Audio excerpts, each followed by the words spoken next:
Salut. Salut. Salut, c'est Vicky. Oui. Et Philippe. Bonjour. Donc, première question, ça fait combien de temps que vous êtes en Haute-Gaspésie? Depuis mai. Depuis mai 2020. Cette année, ouais. OK. Et puis, qu'est-ce qui vous a amené ici en Haute-Gaspésie? C'est plusieurs choses, je pense. Moi, j'ai ma tante qui habite à Anse-Pleureuse. Puis, on est venu la visiter en septembre dernier. Puis, on a vraiment aimé ça. On a vraiment aimé ça. Puis, on s'est dit, OK, on va aller essayer de vivre un été en Gaspésie sans savoir vraiment trop c'était quoi les plans, là. Puis, finalement, les plans ont changé à mesure que les occasions se présentaient. On a juste décidé de lancer notre projet en maraîchage comme on avait déjà prévu, mais on n'avait pas de date précise, on savait pas trop quand ça allait se passer. Puis les occasions se sont juste présentées comme ça, donc on a décidé de rester. Ouais, présenter une taille, se présenter à nous autres, puis le projet était vraiment dans nos têtes depuis longtemps. Moi, depuis vraiment longtemps, on en parlait, puis moi je pense à ça depuis 5, 6, 7 ans même. Puis on s'est rencontrés, on avait parlé, on avait une vision commune de ce projet-là. Puis avec les opportunités, comme Vicky a dit, se sont présentées, on a décidé de faire le grand saut. Puis vraiment, avec les montagnes puis l'océan, on a vécu les deux dans l'Ouest canadien. Fait que d'avoir les montagnes, puis au Québec, c'est un peu plus rare les montagnes. Fait que on est arrivé ici, puis on a comme tombé un peu en amour avec la place. Fait qu'on a décidé de s'y lancer. Un beau projet. Un beau projet de maraîchage. Fait que si je comprends bien, vous aviez déjà en tête d'être maraîcher, mais vous êtes venu en Gaspésie pas nécessairement pour ça au départ. Non, c'est ça. On a juste visité, passé du bon temps, travaillé. Faire du plein air. Faire du plein air, ouais. Puis moi, c'était plus mon projet à moi. Vicky, oui, l'agriculture, mais elle, l'agriculture dans sa tête, c'est l'agriculture conventionnelle. À la base, ouais. c'est comme ça que je voyais l'agriculture. Il y a plein d'agriculteurs d'où je viens, dans Bellechasse, sauf que moi, je me disais tout le temps, là, je suis allergique aux animaux. Puis ça m'intéresse pas de juste faire, mettons, du foin ou la monoculture, ça m'intéressait pas.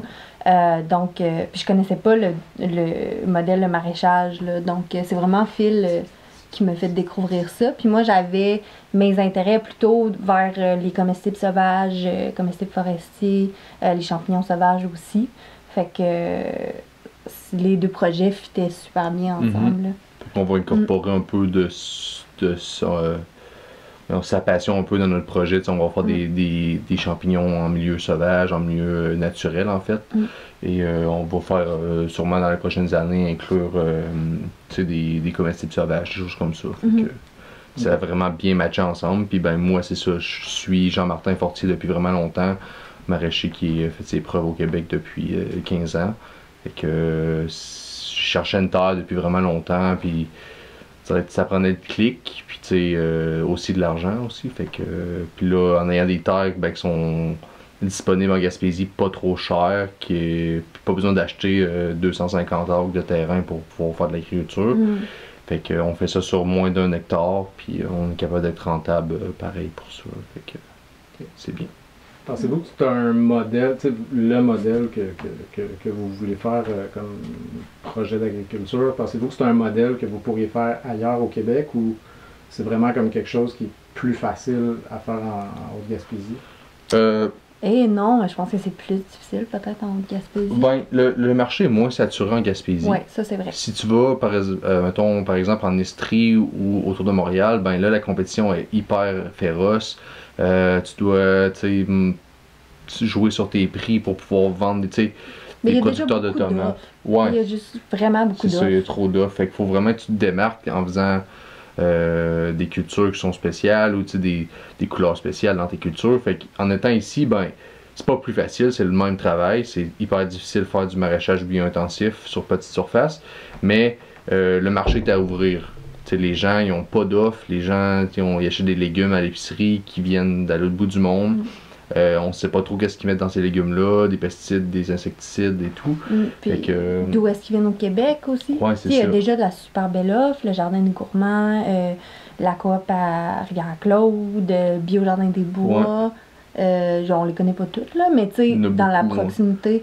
Sauf que il manque encore de l'offre Fait que... Il n'y a aucune autonomie alimentaire, c'est un désert alimentaire en fait. Là, nous, on s'est concentré plus en allant vers l'est, qui est Gros-Morne, Grande-Vallée, Rivière-Madeleine. Puis ces gens-là aussi ont le droit, là on se concentre, les gens sont plus vers Sainte-Anne-des-Monts. Tandis que même ces gens-là, ils ont quand même le droit d'en avoir des légumes qui sont de qualité, puis de savoir la provenance des légumes. Ouais, ben c'est ça. Pour faire le lien avec ça, ben si je suis ici, c'est aussi pour vous parler surtout du lancement du Lab Nourrir Notre Monde. Puis ben l'idée, je pense, vous savez, du Lab Nourrir Notre Monde, c'est justement de favoriser l'agriculture de proximité. C'est de favoriser surtout l'autosuffisance alimentaire en Haute-Gaspésie. C'est d'arriver à faire des infrastructures qui vont pouvoir profiter à la communauté pour faire de l'agriculture de proximité, puis favoriser les circuits courts, puis arriver à pas nécessairement une autonomie alimentaire complète, tendre vers l'autonomie alimentaire. Vous, ce projet-là, vous le voyez comment dans ce que vous faites vous, soit dans ce que vous faites vous ou de ce que vous allez pouvoir profiter via d'autres personnes qui vont les utiliser? Comment est-ce que vous voyez ce projet-là? Du lab. Ben, moi, tu sais, là, il y a beaucoup d'offres qui, dans le lab, au niveau des cartes qu'on peut remplir. Puis, moi, il y a une idée qui me vient en tête, le composteur industriel. Je trouve que c'est incroyable. Ce qui peut. Ça va réduire les légumes en enfouissement. Si on les envoie à l'enfouissement, ben, ça dégage du méthane. Puis, tu sais, je pense qu'au Québec, on est rendu là de faire du compost. T'sais, oui, ça se fait un peu partout dans les petites régions, mais comme ici, je pense que quelque chose qui pourrait être important d'avoir parce que là, on n'a aucunement accès à du compost. Nous, on regarde pour notre entreprise, puis il faut quasiment aller au BIC. Fait que ça fait vraiment loin pour aller chercher un compost qui est, tu sais, on sait, on veut du bio et tout, mais en ayant un compost qui est local, avec un composteur industriel, ben, on aurait des quantités industrielles qui seraient vraiment plus intéressantes, puis ça aiderait la communauté à se faire des petits jardins, puis de voir un peu aussi tes légumes, ben, même si tu les manges pas, ben, ils vont pas dans un site d'enfouissement, ben, ils s'en vont dans un composteur qui peut bénéficier les gens à faire des petits jardins, puis des producteurs comme nous, ben, d'avoir un produit qui est local en plus. Qui est, en grande quantité, là? Ouais, c'est ça. Parce que nous, on peut bien essayer de faire notre compost, mais en grande quantité, c'est beaucoup de job, c'est déjà beaucoup de travail de faire du maraîchage, donc... ouais, ça serait vraiment un apport super intéressant. Aussi d'autres, il parle aussi d'un fumoir industriel ou ben une salle de semis ou des choses comme ça, ben c'est quelque chose qui est vraiment intéressant parce qu'à partir d'un semis, c'est quand même facile dans un sens, mais tu sais, les gens mettent ça sur le bord de leur fenêtre, pas trop de soleil, des choses comme ça, mais tandis qu'on a une salle de semis, ben t'as vraiment une rentabilité qui est plus efficace, tu sais, les plantes vont plus grossir dans l'humidité qu'il faut, la lumière qu'il faut. Fait que c'est quand même des quoi qui peut être vraiment bénéficier la population, là. Même un fumoir, des choses comme ça, ben tu sais, on a l'océan qui est à côté, fait que tu sais, les poissons, ben, en fait c'est le golfe, mais les poissons puis tout, ben ça peut être transformé, puis après ça peut être un produit qui est niché. D'ici on fait des super de beaux poissons fumés, puis après ça on vend ça, tu sais, ça peut être mettre un peu la Gaspésie sur la map, déjà qu'il y a sa map, là, mais tu sais, vraiment grossir l'offre qui est en Gaspésie, là. Oui, ben on sait, il y a aussi qu'il y a plein de produits en fait du Saint-Laurent qui sont exportés. Les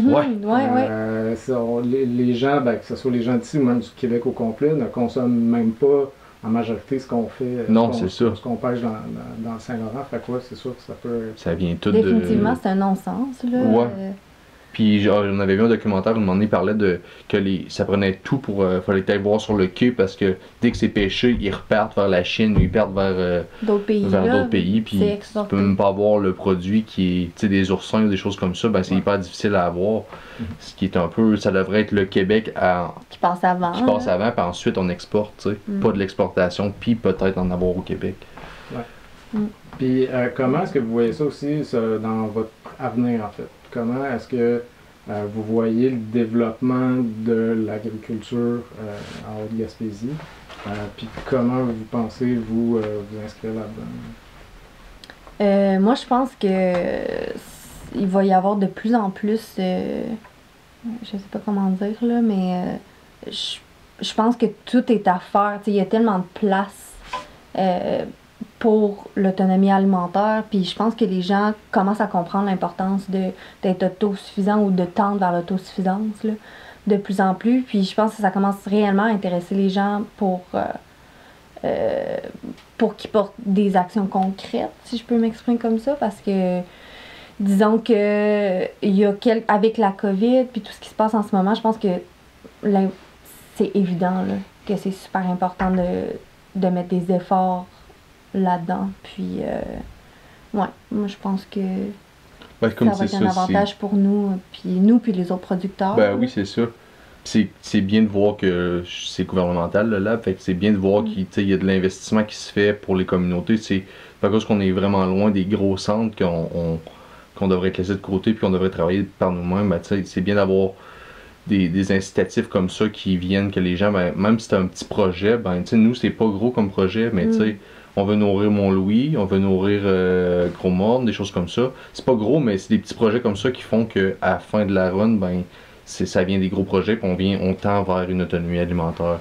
C'est avec des aides comme ça du gouvernement que des fois ça peut inciter.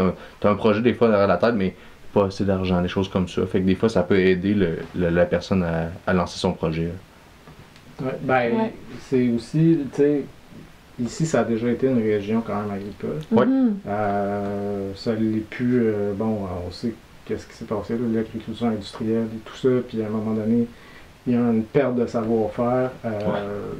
Vous, comment est-ce que vous voyez ça, par exemple, est-ce que vous pensez qu'on peut revenir un peu à une réappropriation du territoire puis des connaissances en agroalimentaire pour que les gens y soient comme pas nécessairement autosuffisants eux-mêmes, mais au niveau de la communauté, qu'il y a quelque chose qui se produise à ce niveau-là. Comment est-ce que... Nous, notre modèle, c'est du bio-intensif. En fait, c'est vraiment un modèle qui est basé sur l'agriculture de proximité. Fait que, on s'éloigne vraiment de l'agriculture conventionnelle qui est des champs et des champs, des énormes champs de monoculture, en fait, qui détruisent vraiment juste le sol.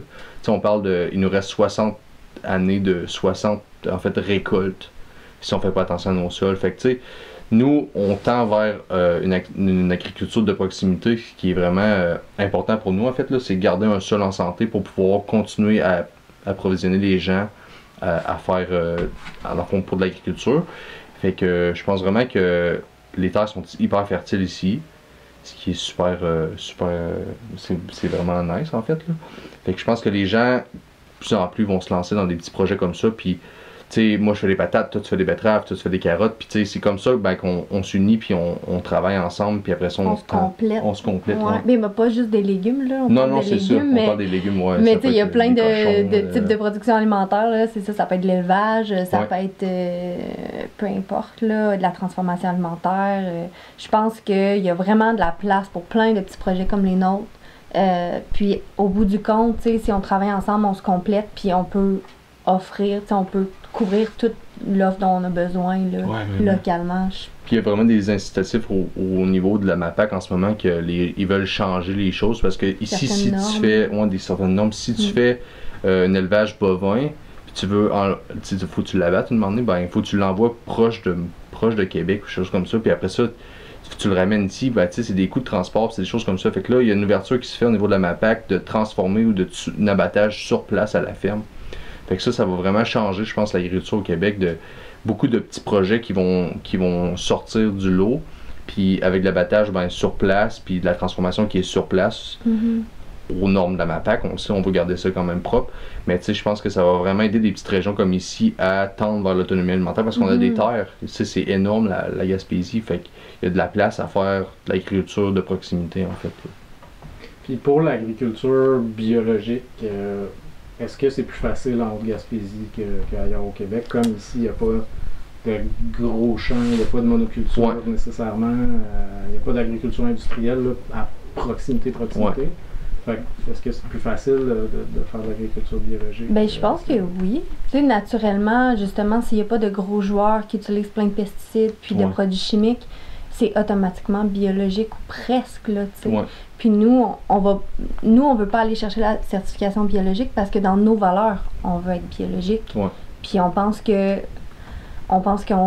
devrait pas avoir, nous, à être certifié biologique. Ça devrait probablement être le contraire. Les gens qui utilisent des... Le biologique, ça devrait être le standard. Ça devrait être... Ouais, la Ça façon fait dont on aucun cultive sens, les je pense légumes que de base, là, tu sais. Ouais, c'est ça. C'est comme 20 000 pièces, je pense, pour avoir la certification bio. Ce qui est un peu. Ben, c'est beaucoup d'argent Ouais, pour des puis nous, petits après ça, producteurs nous, comme il faut nous. la payer, puis après ça, il faut la refiler au client parce que pas le choix de demander Mais de comment le qu'on paye casse-paye, en le c'est mettant ça. dans notre prix, tu sais, on veut pas avoir Ouais. à faire ça. Non. Donc, Fait qu'on fait juste faire une agriculture biologique sans être bio, mais on prend toutes les mêmes pratiques que des bio, puis on. sachant qu'il y a justement pas de. Il y a personne autour de nous qui utilise des produits chimiques. Ouais. Donc, Ça il y a reste aucun de problème, l'agriculture, là. fait que c'est hyper difficile à faire. C'est beaucoup demandant, c'est beaucoup d'heures, mais comme Vicky elle disait, ben, si t'as pas de producteur à côté de toi qui épand du Roundup ou des choses comme ça pour tuer son blé, des choses comme ça, fait que c'est plus facile, ouais, je pense que. Puis les terres sont sûres que les saisons c'est un peu plus difficile, là, mais ouais, ça fait partie de la définitivement. game, puis on aime ça en fait. Parce que là, on se rend vraiment compte du parcours des saisons, en fait. Là, je dérive un peu, mais tu sais, les saisons, tu sais, l'hiver, c'est vraiment dans le temps, c'était vraiment parfait pour reprendre de l'énergie, tu sais, recharger tes batteries, puis après ça, se relancer. Tu sais, on dirait que l'été ici, quand on est arrivé ici, les gens se mettent en branle, tu sais. Le printemps arrive, là, on dirait les gens sont vraiment excités, puis après ça, l'été arrive, puis là, on donne un coup. Ah ouais, Puis, ça court l'été, là. Ouais, c'est ça, Ouais, les gens ont des vraiment. projets, tu vois des affaires grossir. Ça arrête pas en tout, Puis là. après ça, Il y a toutes les Ça, caillettes c'est la- aussi. Ouais, là. c'est ça. Ah ouais. c'est vraiment le fun de voir ça. Ouais, les c'est le fun. gens. C'est comme c'est tellement naturel comme rythme, là. Ouais. Puis c'est là qu'on en réalise vraiment l'importance de suivre ce rythme-là pour notre cycle normal. Ouais, de vie en Mm, fait. Ouais. Ouais. Puis en fait, il y a la culture, puis il y a justement, bon, vous venez d'en parler un peu, il y a la distribution aussi, Ouais. qui se produit beaucoup, ben c'est ça, l'été, l'automne. Vous avez participé au marché de Mont-Louis, par exemple. Oui. Comment est-ce que vous voyez ça aussi, votre distribution à vous, la distribution de vos produits? Est-ce que vous voulez vous concentrer sur, par exemple, les marchés comme ça? Est-ce que vous voulez faire, par exemple, des paniers? Vous voulez vendre... est-ce que éventuellement, vous voudriez aller vendre vos choses à l'épicerie ou comment est-ce que vous voyez la distribution de vos produits? Ben, dans le fond, nous, on veut permettre aux gens de se procurer nos produits de plusieurs façons. Donc, on va offrir des paniers d'été. Donc, il va y avoir cette façon-là. Ensuite, on va être au marché public. Puis, on va aussi être à 2 épiceries pour l'instant. On est supposé être à Grande-Vallée, à l'épicerie à Grande-Vallée, pour permettre aux gens qui sont plus Rivière-Madeleine, justement Grande-Vallée, d'avoir des produits locaux disponibles. Puis, on va être à la Marée aussi. Ça fait qu'on veut avoir plusieurs points de vente, là, justement, pour permettre aux gens de ne pas avoir à se déplacer vraiment loin pour avoir des produits locaux, parce que c'est pas juste. Tu sais, si tu es pour faire 40 minutes d'auto pour avoir des produits locaux, ou, ça devient cher, là. Puis ça devient... c'est beaucoup de temps qu'il y a beaucoup de gens qui n'ont pas. Dans une horaire qui est hyper serrée, tu arrives de travailler, faut que tu ailles chercher les enfants, tu reviens à la maison, puis là, ça donne pas faut comme que tu squeezes ton panier, aller chercher ton panier là-dedans. Fait on essaie d'accommoder les gens à pouvoir, tu sais, vous voulez pas de panier, pas de problème, ben nos légumes sont là. Allez, vous pouvez y aller autant que vous voulez. Disponibles ailleurs, là, Ouais, vous n'êtes pas obligé d'avoir nos paniers de légumes pour pouvoir avoir de nos produits, là. Ouais. Ouais, donc... Puis on va être également à l'auberge le Gîte du Mont-Albert.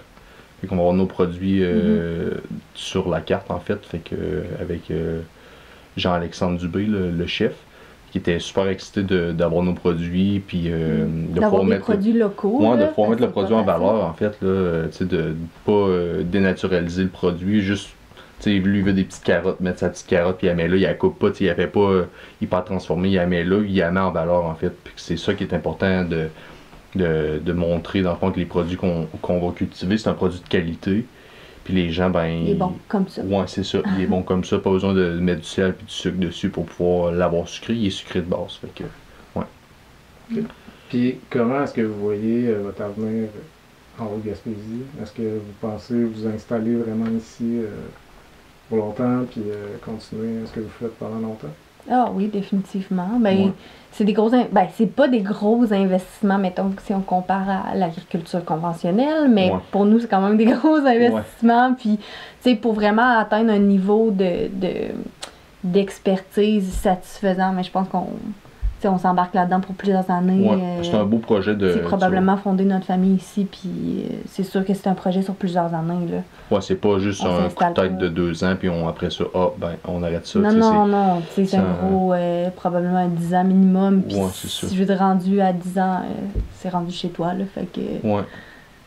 Fait qu'on est vraiment, tu sais, on a commencé déjà à installer des arbres fruitiers, fait qu'on veut voir nos arbres fruitiers Ben oui, on va en grossir, puis on profiter. veut avoir tu sais, des fruits, on veut offrir aux gens, tu sais, de connaître encore plus, tu sais, on commence à connaître la communauté, mais de plus en plus la connaître, puis de voir qu'est-ce qu'elle a besoin, puis de combler ce manque-là, en fait, là, puis de vraiment, je pense que notre projet, il est vraiment viable, puis je pense vraiment que ça peut être quelque chose qu'on peut faire à long terme, là.